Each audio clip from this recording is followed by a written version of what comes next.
ICC champions ട്രോഫിയിൽ group ബിയിലെ ആദ്യ സെമി ഫൈനലിസ്റ്റുകൾ ഇന്നറിയാം. ഉച്ചയ്ക്ക് 2:30 നടക്കുന്ന മത്സരത്തിൽ ഓസ്ട്രേലിയയും അഫ്ഗാനിസ്ഥാനും ഏറ്റുമുട്ടും. സ്പോർട്സ് ഡെസ്കിൽ നിന്നും അനിൽ വാസ്തവ് ചേർന്നു. അനിൽ, ചരിത്രത്തിൽ ഇന്നേവരില്ല നാണക്കേടുമായി പാകിസ്ഥാന് പുറത്തേക്കുള്ള വഴി കാണിച്ചു കൊടുത്ത ചാമ്പ്യൻസ് ട്രോഫിയിൽ ഇനി ബാക്കി മുന്നോട്ടുള്ള ടീമുകൾ ഏതൊക്കെയാണ്, അവർ പോസിബിലിറ്റി എന്താണ്?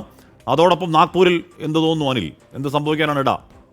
നാഗ്പൂരിൽ വലിയ പ്രതീക്ഷകൾ വെച്ച് പുലർത്തുകയാണ്. ശ്രീനാഥ് പറഞ്ഞ പോലെ ഇന്നത്തെ ആദ്യത്തെ സെഷൻ തന്നെയാണ് ഏറ്റവും നിർണായകം എന്നുള്ളത്. ആദിത്യ സർവാദിയും നമ്മുടെ ക്യാപ്റ്റൻ സച്ചിൻ ബേബിയും വലിയൊരു ഇന്നിങ്സ് കളിക്കേണ്ടിയിരിക്കുന്നു. വിക്കറ്റ് പോവാതെ ഇരുവരും ചേർന്ന് ഒരു 150 റൺസെങ്കിലും ആ ഒരു പാർട്ട്ണർഷിപ്പ് ഉണ്ടാക്കട്ടെ. പിന്നാലെ വരുന്ന അസറുദ്ദീനും ഒപ്പം തന്നെ സൽമാൻ നിസാർ, നമ്മുടെ ഹീറോ, അദ്ദേഹവും ചേർന്ന് എന്തായാലും പൊരുതി ഒരു ലീഡിലേക്ക് എത്തിക്കട്ടെ. ഈ മത്സരത്തിലൊരു റിസൾട്ട് അല്ലായിരിക്കും കേരളം കൂടുതലും പ്രതീക്ഷിക്കുന്നുണ്ടാവുക.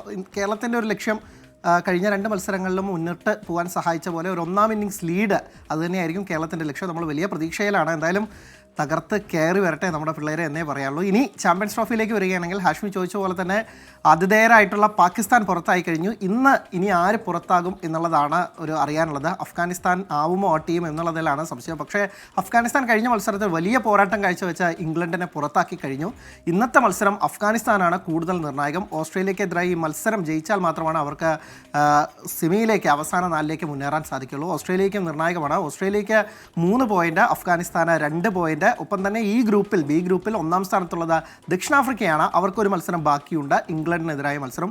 ഇംഗ്ലണ്ട് ഓൾറെഡി പുറത്തായി കഴിഞ്ഞു. ഇനി ഈ 3 ടീമുകൾ തമ്മിലാണ് 2 സ്ഥാനങ്ങൾക്കായുള്ള പോരാട്ടം. ഇന്ന് അഫ്ഗാനിസ്ഥാൻ പുറത്താവുകയാണെങ്കിൽ ഓസ്ട്രേലിയയും ദക്ഷിണാഫ്രിക്കയും അവസാന 4ലേക്ക് മുന്നേറും. അതേസമയം അഫ്ഗാനിസ്ഥാനാണ് ജയിക്കുന്നതെങ്കിൽ ഇംഗ്ലണ്ട് ദക്ഷിണാഫ്രിക്ക മത്സരത്തിൻ്റെ റിസൾട്ടും കൂടി ഓസ്ട്രേലിയ ഇല്ലെങ്കിൽ മറ്റു ടീമുകൾക്കൊക്കെ തന്നെ കാത്തിരിക്കേണ്ടി വരും. എന്തായാലും മികച്ച ടീമുകൾ മുന്നേറട്ടെ, ഇന്ത്യക്കൊക്കെ നല്ലൊരു എതിരാളി സെമിയിൽ വരട്ടെ. എന്നിരുന്നാലാണ് മത്സരം കാണാൻ ഒരു ആവേശകരമുള്ളൂ. ഇന്ത്യയുടെ കഴിഞ്ഞ 2 മത്സരങ്ങളും അത്ര കണ്ട് പണിപ്പെടേണ്ടി വന്നില്ല എന്നുള്ളതാണ്. അപ്പോൾ ഇന്ത്യക്കൊക്കെ ഓസ്ട്രേലിയയോ ഇല്ലെങ്കിൽ ദക്ഷിണാഫ്രിക്കയെ പോലുള്ള നല്ല എതിരാളികൾ സെമിയിലും ഫൈനലിലൊക്കെ വന്നാലാണ് ക്രിക്കറ്റ് ആരാധകർക്കും ഈ മത്സരം കാണാൻ കുറച്ചുകൂടി ആവേശം ഉണ്ടാകുള്ളൂ.